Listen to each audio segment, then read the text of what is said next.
In the quaint town of Eldridge Hollow, nested in between the dense and ancient woods and rolling hills, there existed a legend whispered among the youth, the tale of the ghost horse. The stories varied, as many legends often do, but they all agree on one thing. If you rode near back Black Hollow Hill at midnight, the special figure of a horse would appear, galloping through the fog like a wisp of smoke. 15-year-old Mia Thompson was an adventurous spirit and the kind of that kid that thrived on intrigue and often pursued the unexplainable. Her friends Josh, Lana, and Ethan often joked that she had enough curiosity to fill the library. So when she suggested they investigate the legend of the ghost horse, her friends jumped on board, half of excitement and half with dread. "It's just a story," Josh said, his bravado masking his apprehension. "What's the worst that can happen? Maybe we'll see the ghost and get a selfie," Lana laughed, trying to lighten the mood. Ethan, quieter and contemplative, frowned. "People disappear around Black Hollow Hill. It's not just a story. There's something dark about that place." But Mia wouldn't be deterred. The following Saturday, under the ghostly light of the harvest moon, the four friends set off towards Black Hollow Hill. Anxiety crackled in the cool autumn air, and through they joked and chatted about the sense of foreboding hung over them. As they climbed the hill, the moon cast silvery beams through the trees, creating an otherworldly landscape.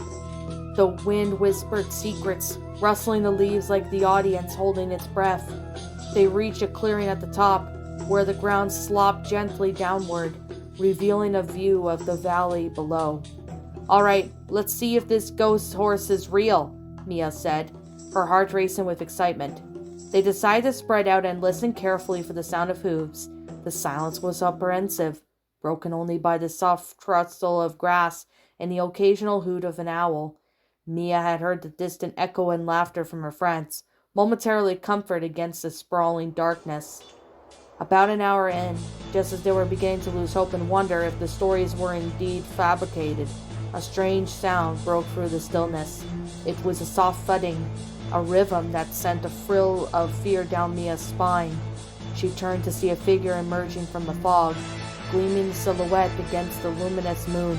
"Mia, look!" Ethan called, his voice trembling slightly. The friends turned, their eyes widening. The creature that galloped through the mist was a magnificent horse, but its body shimmered eerily, as though woven from the fabric of dreams, translucent and for real. Wisps of fog curled around its legs as it moved, dragging in the air into a chilling chill. "He's beautiful," Lana whispered, awestruck.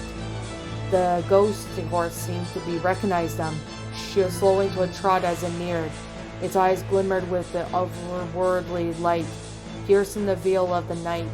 But instead of fear, Mia felt a call to it, an unexplainable desire to touch it. She stepped forward and reaching out to it. "Wait!" Ethan yelled, grabbing her arm. "It could be dangerous."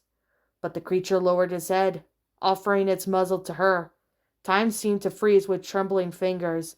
Mia touched the horse's ghostly flank. The moment their skin connected, a jolt shot through their visions, flashing in her mind. A small girl laughing, riding a horse under the sun-drenched sky, and a lake shimmering with the reflection of the world above. An accident, a tragic fall that ended the girl's life and condemned the horse to roam. Before she could process the flood of emotions, the horse reared back, a sharply whinnying breaking the silence. It bolted, disappearing into the clouds of mist, leaving Mia reeling. "What was that?" Josh exclaimed. Their expressions were a mix of wonder and fear. "I saw everything," Mia said, breathless. "The girl who rode it, she died. The horse, it never found peace." In reality of what she experienced settled heavily on her chest. "It's stuck here because of her. We need to help it find peace." Ethan nodded gravely, but fear lingered in his eyes. "How do we do that?" Mia thought quickly.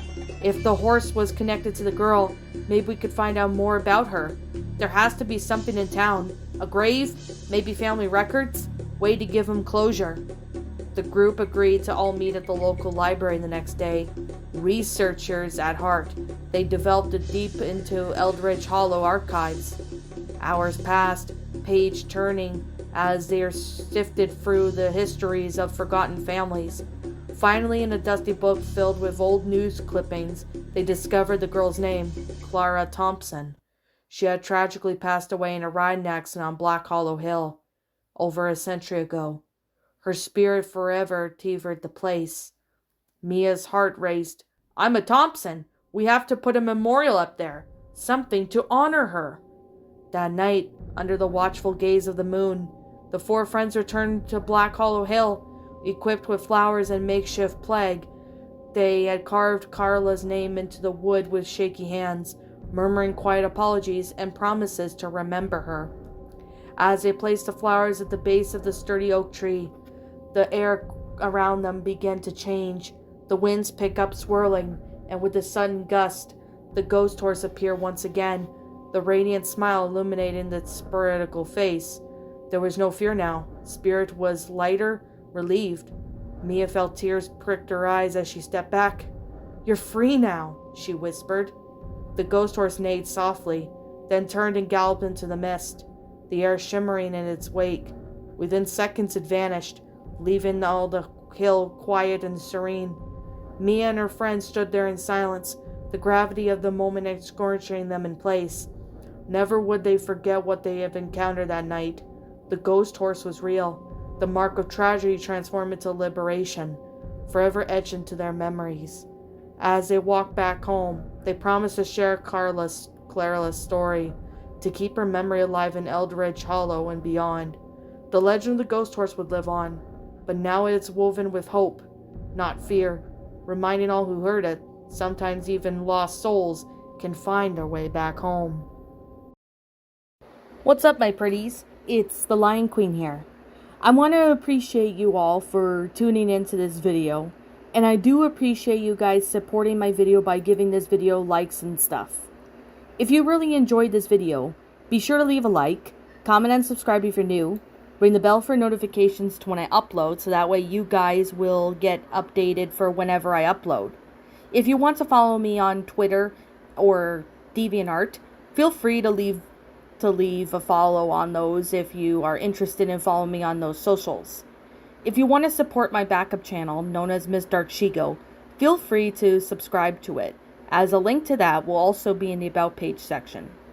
And with that being said, and that being the case, thank you so much for watching, my pretties, and as always, please stay pretty.